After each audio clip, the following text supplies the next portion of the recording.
بسم الله الرحمن الرحيم إذا جاء نصر الله والفتح ورأيت الناس يدخلون في دين الله أفواجا فسبح بحمد ربك واستغفر إنه كان توابا صدق الله العظيم سبحانك لا علم لنا إلا ما علمتنا إنك أنت العليم الحكيم اللهم فصل وسلم وبارك على نبيك الكريم وعلى آله وأصحابه أجمعين اللهم صل على سيدنا محمد في أول كلامنا اللهم صل على سيدنا محمد في أوسط كلامنا اللهم صل على سيدنا محمد في آخر كلامنا আমরা কুরআনুল কারীমের শেষ 10 সূরার ধারাবাহিক তাফসীর শুনতেছিলাম। গত জুমায় আমাদের আলোচনা হয়েছিল সূরা কাউসার। সূরা কাউসারের পরে সূরা হলো সূরা কাফিরুন। সূরা কাফিরুনের পরের সূরা সূরা নাসর। আমরা সূরা ফিলের আগে সূরা কাফিরুনের উপরে আলোচনা করেছিলাম। সূরা কাফিরুনের পরে সূরা হলো সূরা নাসর। সূরা নাসর নাজিল হওয়ার দিক থেকে সর্বশেষ সূরা 114 নম্বর সূরা। আর আমাদের ধারাবাহিকতার যে কোরআনের যে সূরার ধারাবাহিকতা এইখানে 110 নম্বর সিরিয়ালে এই সূরা উল্লেখ করা হয়েছে। অর্থাৎ আমাদের কোরআনের ধারাবাহিকতায় সূরা নাসরের পরে সূরা লাহাব, সূরা ইখলাস, সূরা ফালাক, সূরা নাস এই 4টা সূরা আছে। বাকি নাজিল হওয়ার দিক থেকে এই সূরাটা সর্বশেষ সূরা। এই সূরার পরে আর কোনো সূরা নাজিল হয় নাই। মোটামুটি 80 দিন পরে নবী করিম আলাইহিস সালাতু ওয়াস সালাম দুনিয়া থেকে চলে গিয়েছেন। এই সূরা নাজিল হওয়ার মোটামুটি প্রায় 80 দিন পরে রাসূল দুনিয়া থেকে বিদায় হইছেন। এই সূরার পরে অল্প কয়েকটা আয়াত নাজিল হয়েছে, কয়েকটা আয়াতে কারিমা নাজিল হয়েছে, কিন্তু পূর্ণ সূরা আর নাজিল হয় নাই। এটাই শেষ সূরা। আমরা ধারাবাহিক যে তাফসীর করতেছিলাম, নবী করিম আলাইহিস সালাতু ওয়াস সালামের দায়িত্ব আল্লাহ দিয়েছেন লিইয়ুযহিরাহু আলাদ দীনি কুল্লি, পুরা দুনিয়াতে ইসলামকে সামগ্রিকভাবে বিজয় করার জন্য। সেই ধারাবাহিকতায় রাসূলের দায়িত্ব কি হবেন, কিভাবে নবী করিম আলাইহিস সালাতু ওয়াস সালাম দিন বিজয়ের কর্মসূচি বাস্তবায়ন করবেন, কর্মসূচিগুলো কি হবে, বাস্তবায়নের প্রক্রিয়া কি হবে, এই নির্দেশনাগুলো সূরা ফিল থেকে শেষ পর্যন্ত এই নির্দেশনাগুলোর ধারাবাহিকতাই। সূরা ফিল থেকে সূরা কাফিরুন পর্যন্ত এই সূরাগুলো মক্কার জীবনে অবতীর্ণ হয়েছে। এবং আমরা আলোচনা করেছি রাষ্ট্রীয় জালেম রাসূল দুনিয়াতে আসার 50-55 দিন আগে এক রাষ্ট্রীয় জালেম থেকে মুসলিমদেরকে মুক্ত করেছেন।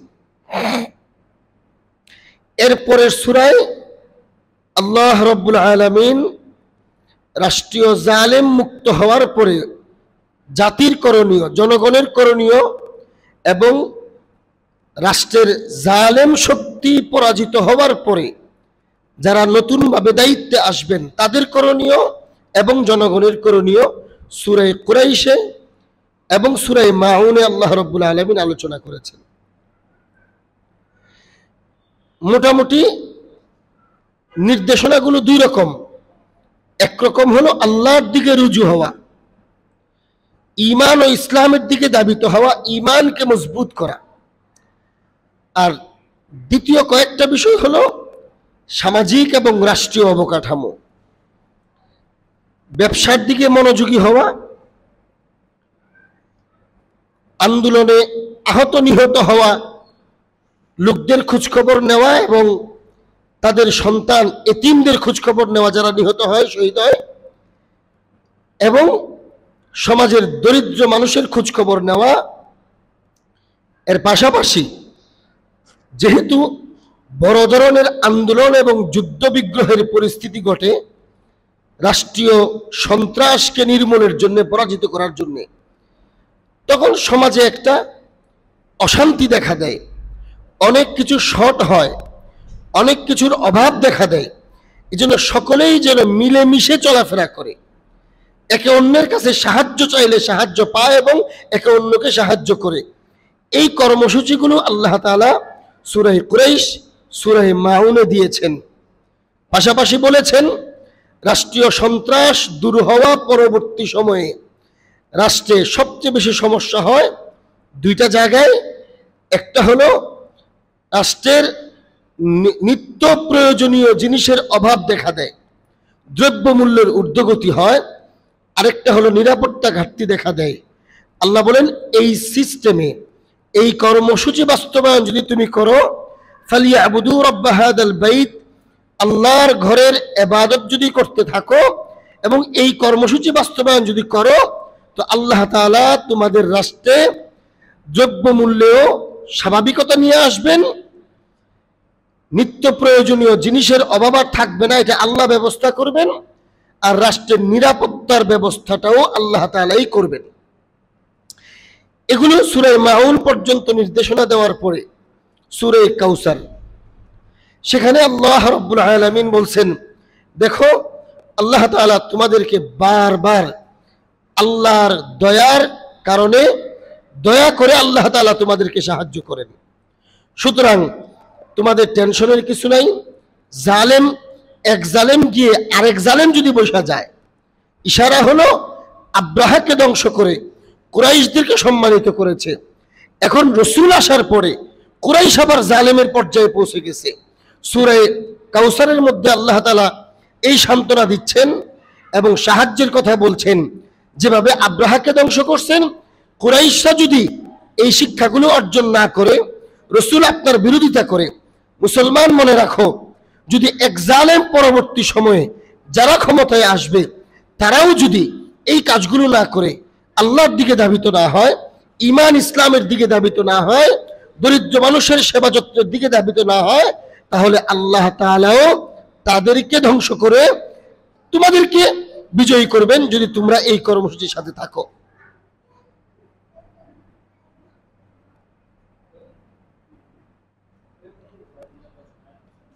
এই জন্য সূরা কাউসারে আল্লাহ তাআলা আবারও সেই পিছনের কথাই স্মরণ করিয়ে দেয়।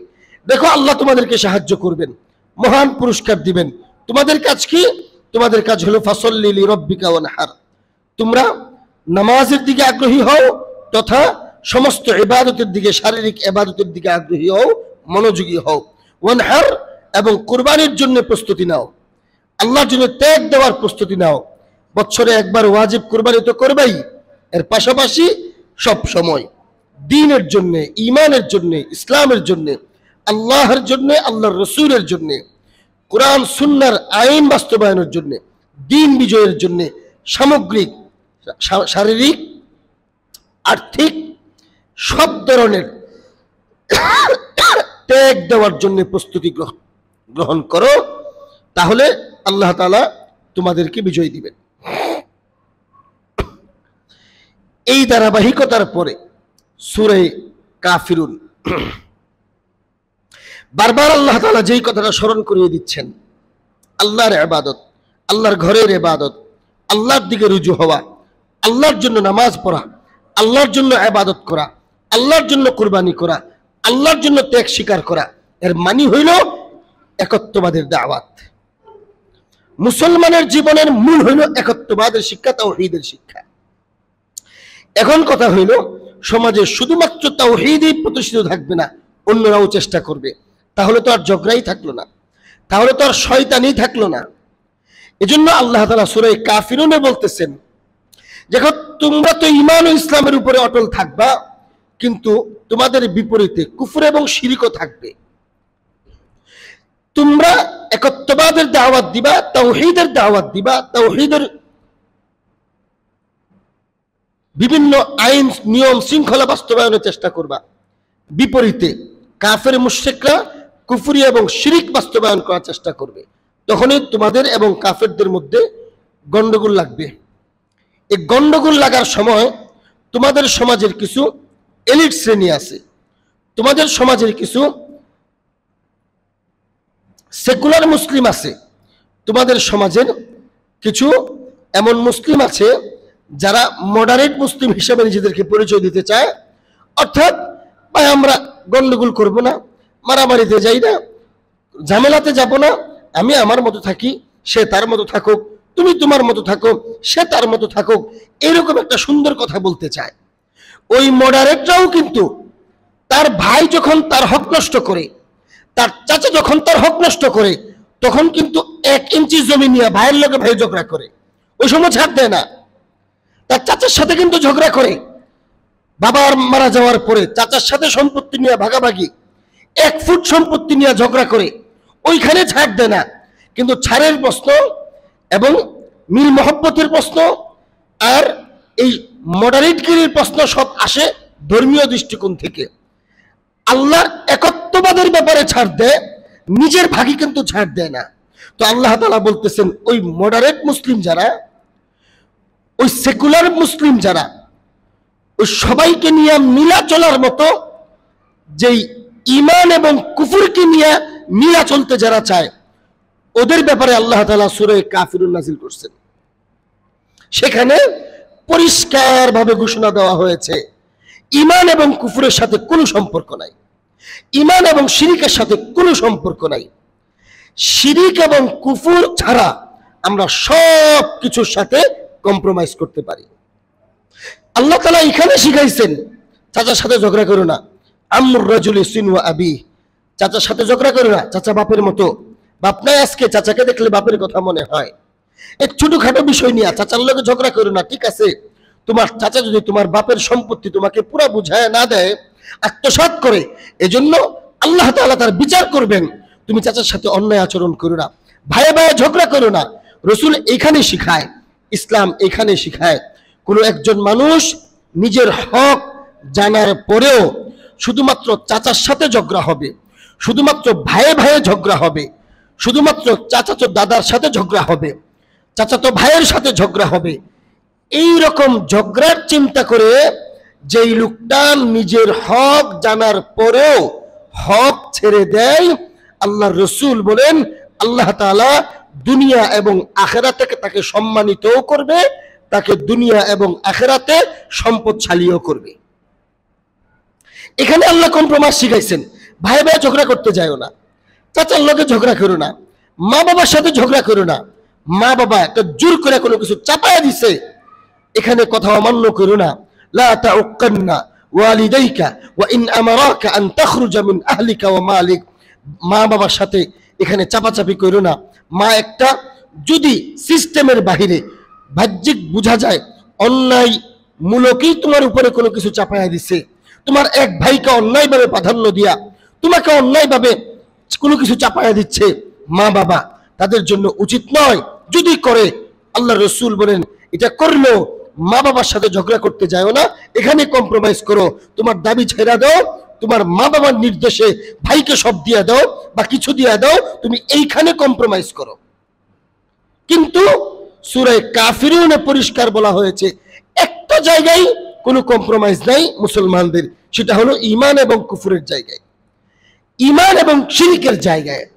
ঈমানের উপরে এমন ভাবে অটল থাকো, বিন্দু মাত্র কুফর এবং শিরককে ছাড় দিবা না, কোনো কম্প্রোমাইজ নাই। সূরা কাফিরুনের তাফসীর আগে বিস্তারিত করেছি। সূরা কাফিরুনে খুল্লুম খোলা একদম প্রকাশ্যভাবে আলটিমেটাম দেওয়া হয়েছে, তোমরা ঈমানের দিকে আসো, এখানে কোনো কম্প্রোমাইজ নাই। সেখানে কয়েকজন এরকমও বলছে, আসলে আমরা মিলা যাই, 1 বছর আমরা আপনার ইবাদত করি, আপনার রবের ইবাদত করি, আরেক বছর আপনারা আমাদের রবের ইবাদত করেন। আল্লাহ বলেন না, কুল ইয়া আইয়ুহাল কাফিরুন লা আ'বুদু মা তা'বুদুন ওয়ালা আনতুম আ'বিদুনা মা আ'বুদ ওয়ালা আনা আ'বিদু মা আ'বাদতুম ওয়ালা আনতুম আ'বিদুনা মা আ'বুদ লাকুম দীনুকুম ওয়ালিয়া দীন।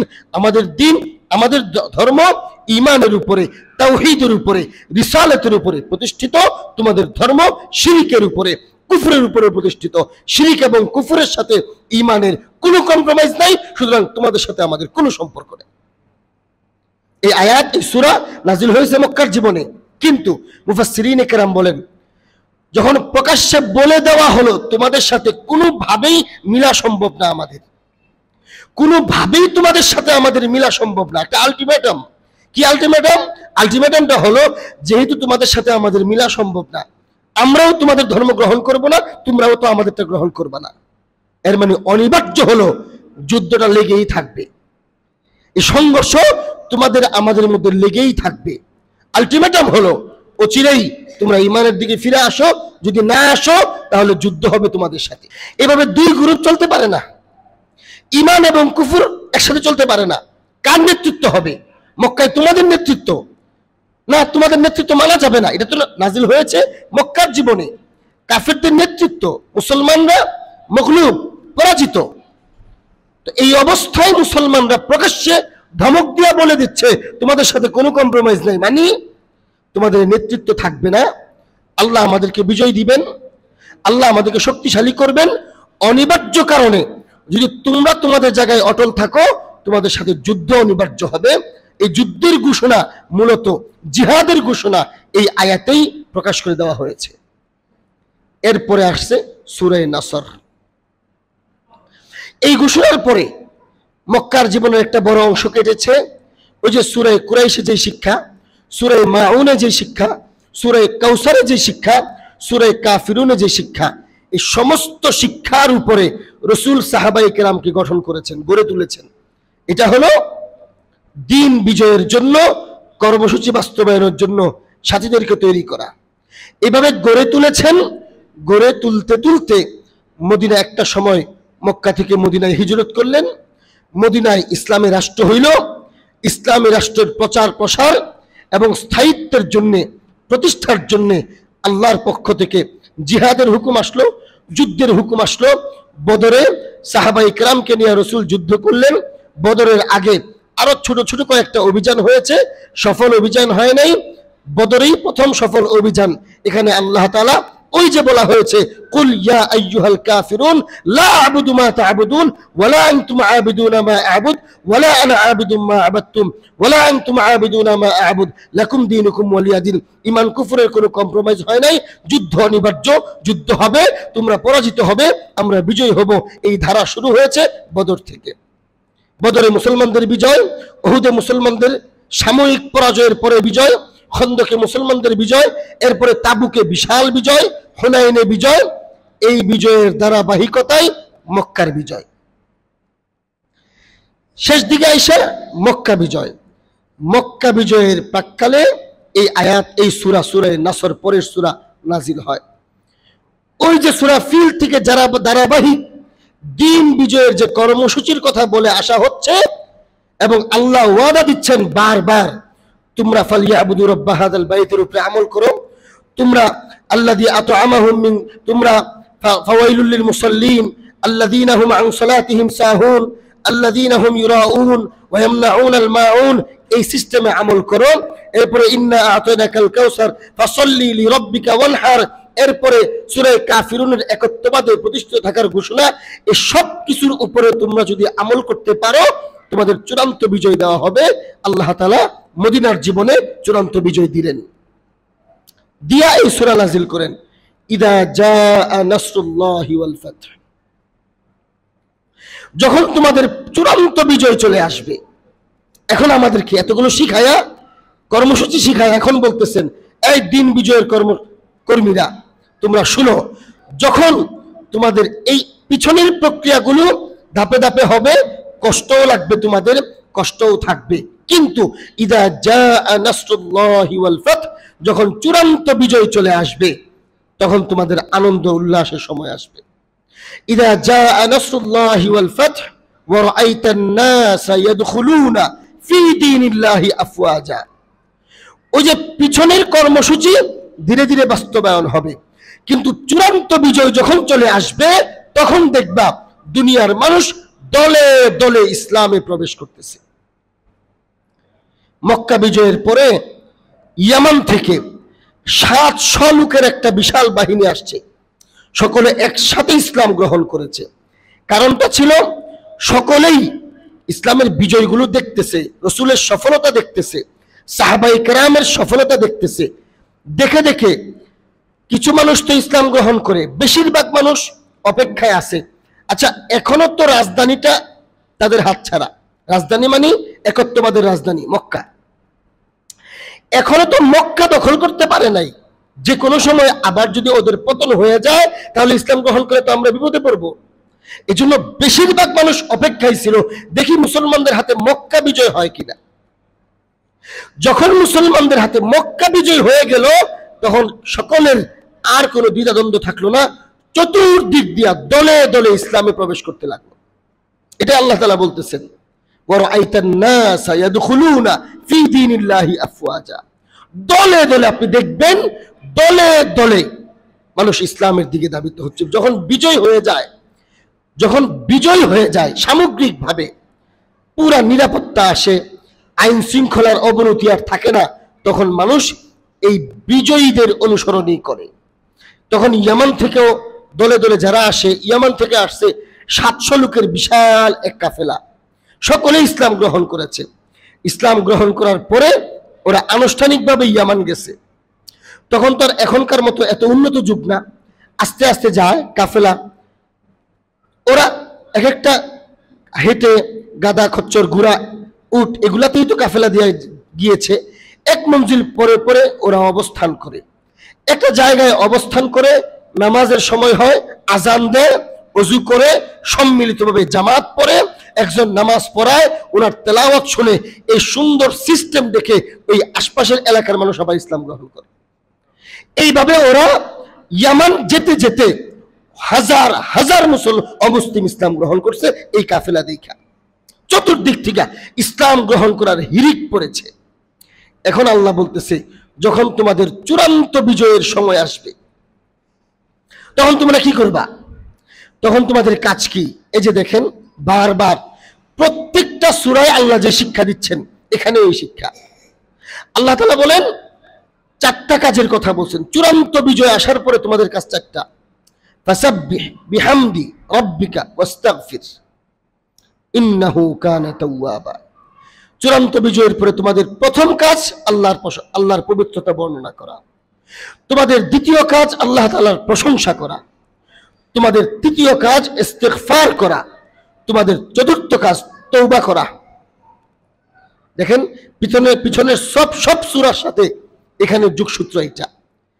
মানে মুসলমানদের জীবনে যাই করেন, আপনার ব্যক্তি জীবনের সফলতা, পরিবার জীবনের সফলতা, আপনার সমাজ জীবনের সফলতা, আপনার নেতৃত্বের জীবনের সফলতা, আপনার ব্যবসায়িক জীবনের সফলতা, এবং আপনার রাজনীতি, রাষ্ট্রনীতি, কূটনীতি, সব জীবনের সফলতা হলো ঈমান এবং ইসলামের শিক্ষার সাথে।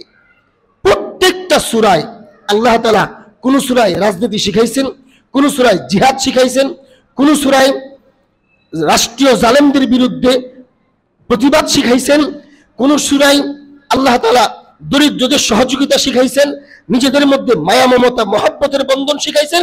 কিন্তু সবগুলো সূরাতেই, সূরা ফিল থেকে এই সূরা মাউন পর্যন্ত, সূরা নাসর পর্যন্ত, প্রত্যেকটা সূরাতে দুনিয়াবি সব সিস্টেম শিখাইছেন।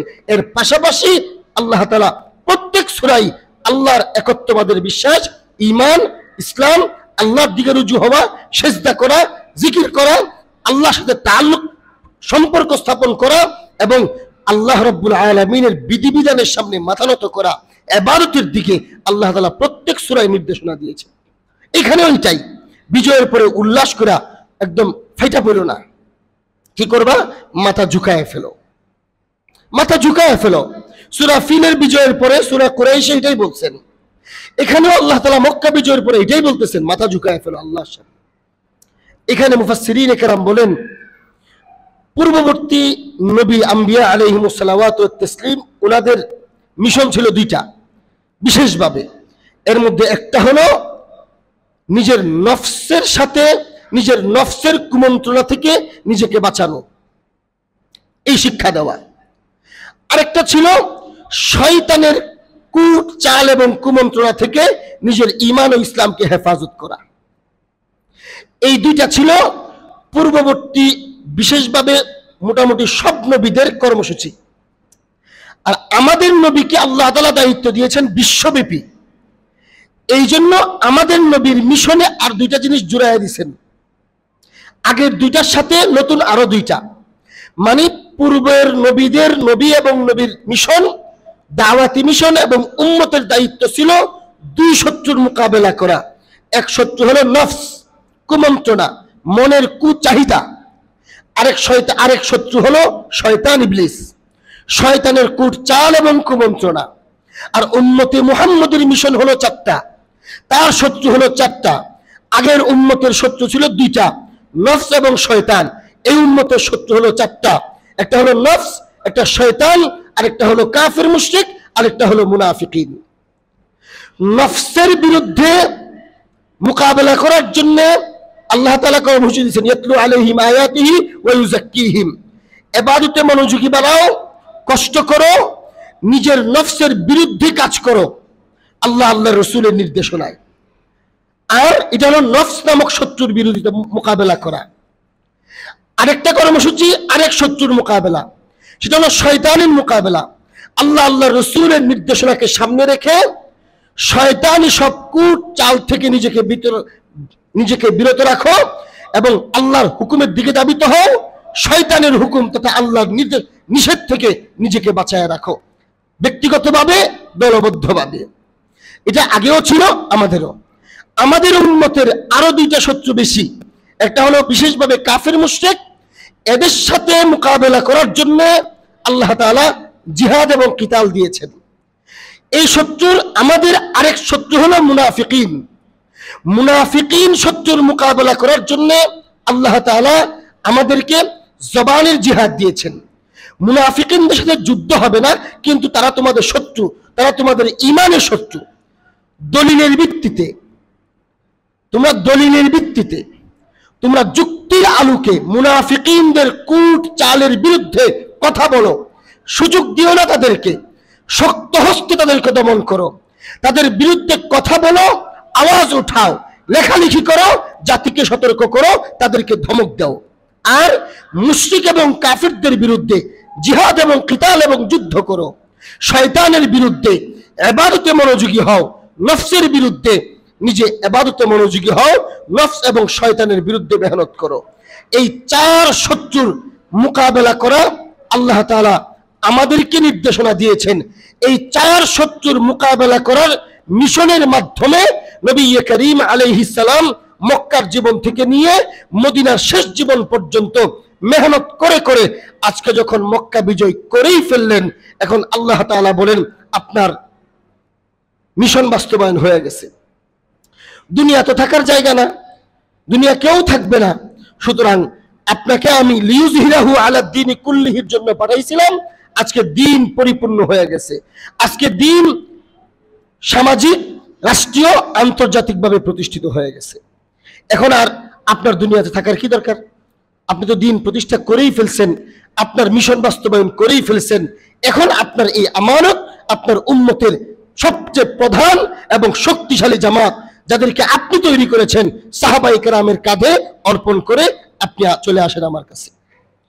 এই জন্য এই সূরার দাবি হলো এটা। হযরত ওমর ইবনুল খাত্তাব রাদিয়াল্লাহু আনহু বলছেন, আব্দুল্লাহ ইবনে আব্বাস রাদিয়াল্লাহু আনহু মতামত এটা, এবং প্রথম বলেছেন সূরা নাজিল হওয়ার পরে কোন সাহাবী কল্পনা করে নাই। হযরত আবু বকর সিদ্দিক রাদিয়াল্লাহু আনহু কান্না শুরু করলেন এই আয়াত নাজিল হওয়ার পরে। আবু বকর কাঁদো কেন? ইয়া রাসূলুল্লাহ, আমার মনে হয়েছে এখন যেহেতু আপনার মিশন বাস্তবায়ন হয়ে গেছে, আল্লাহ আপনাকে যে জন্য দুনিয়াতে পাঠাইছে, কাজ হয়ে গেছে, এখন আপনি আর দুনিয়াতে থাকবেন কেন? আমার মনে হয় অচিরেই আল্লাহ আপনাকে আল্লাহর কাছে চলে নিয়ে যাবে। হ্যাঁ আমার প্রিয় ভাইরা, এই সূরার মূল দাওয়াত ছিল, মূল দাবি ছিল এটা যে রাসূল দুনিয়া থেকে চলে আসার সময় হয়েছে। এই সূরা নাজিল হওয়ার 80 দিন পরে রাসূল দুনিয়া থেকে চলে গেছেন।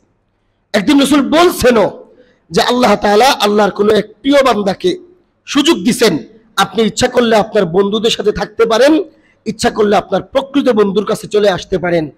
আল্লাহর ওই প্রিয় বান্দা, রাসূল নাম বলেন নাই, সাহাবায়ে কেরামকে এইভাবে বলছেন, এটা বুখারী শরীফের হাদিসে আছে। আল্লাহর ওই প্রিয় বান্দা তার বন্ধুদের কাছে থাকার চাইতে তার প্রকৃত বন্ধুর কাছে চলে যাওয়াটাকেই গ্রহণ করে নিয়েছেন। সাহাবায়ে কেরাম বুঝে ফেলছেন আল্লাহর প্রিয় বান্দা হলো মুহাম্মদুর রাসূলুল্লাহ, বন্ধুরা হলো সাহাবায়ে কেরাম, প্রকৃত বন্ধু হলো আল্লাহ। এর মানে হলো রাসূল মিশন বাস্তবায়ন হওয়ার পরে আল্লাহ সুযোগ দিবেন, দুনিয়ায় থাকলে থাকেন, চলে আসলে আসেন। রাসূল চলে আসাটাকেই গ্রহণ করে নিয়েছেন, এর মানে রাসূল আর দুনিয়াতে থাকবেন না। এইখানে আয়েশা এই 80 দিন রাসূল সবচেয়ে বেশি এই 4 আমল করেছেন এবং আমাদেরকে ওইটা শিখাইছেন। বিজয়ের পরে, বিজয় আসবে সুনিশ্চিত, আমি ধারাবাহিক প্রত্যেক সূরায় আজকের বাস্তবতার সাথে যে মিলাই দিতাম, এখানেও মিলাই। আজকে আমাদের বাংলাদেশেও এবং আজকের বিশ্বেও আমরা পরাজিত, আমরা বিজয়ী না।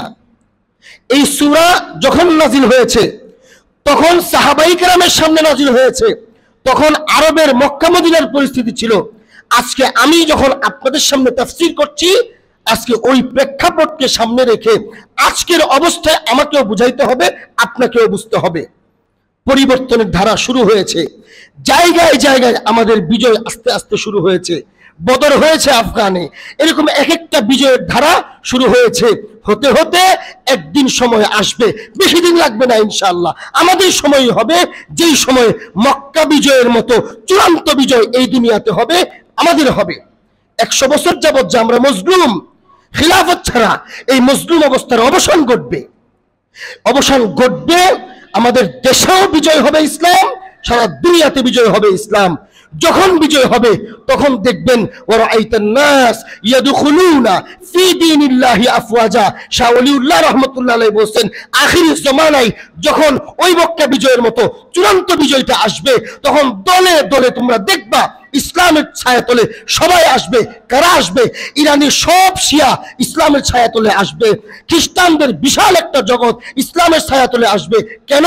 ঈসা আলাইহিস সালাম যখন আসবেন তখন খ্রিস্টানরা দেখবে আমাদের নবী দিয়ে এখানে, উনি তো একত্ববাদের দাওয়াত দিচ্ছেন। তখন খ্রিস্টানদের বড় একটা অংশ ঈসা আলাইহিস সালামের অনুসারী হইয়া মুসলমান হবে।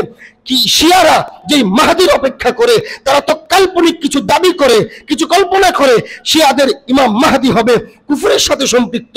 কিন্তু হযরত মাহদির যখন আগমন ঘটবে তখন শিয়ারাও দেখবে আমরা যে ইমামের প্রতীক্ষায় ছিলাম, সেই ইমাম তো একত্ববাদের কথা বলে, সেই ইমাম তো নিজ ইসলামের কথা বলে, সেই ইমাম তো দুনিয়াতে মূল ধারার ইসলামের কথা বলে।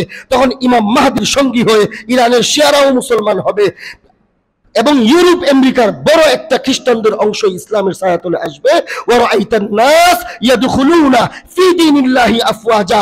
এটা যখন নাজিল হয়েছে তখন বোঝানো হয়েছিল মক্কা বিজয়ের পরে দেখো দলে দলে ইসলাম গ্রহণ করছে। আজকে এর অর্থ হলো যখন আখিরি জমানায় এই 100 বছর খিলাফত নাই, মুসলমানদের পরাজয়ের এই পরিস্থিতির পরে আল্লাহ চূড়ান্ত বিজয় দিবেন, তখনও দেখবা দলে দলে সারা দুনিয়ার অমুসলিমরা ইসলামের ছায়াতলে আসতেছে। হ্যাঁ আমার প্রিয় ভাইরা, তাহলে তখন আমাদের কাজ কি?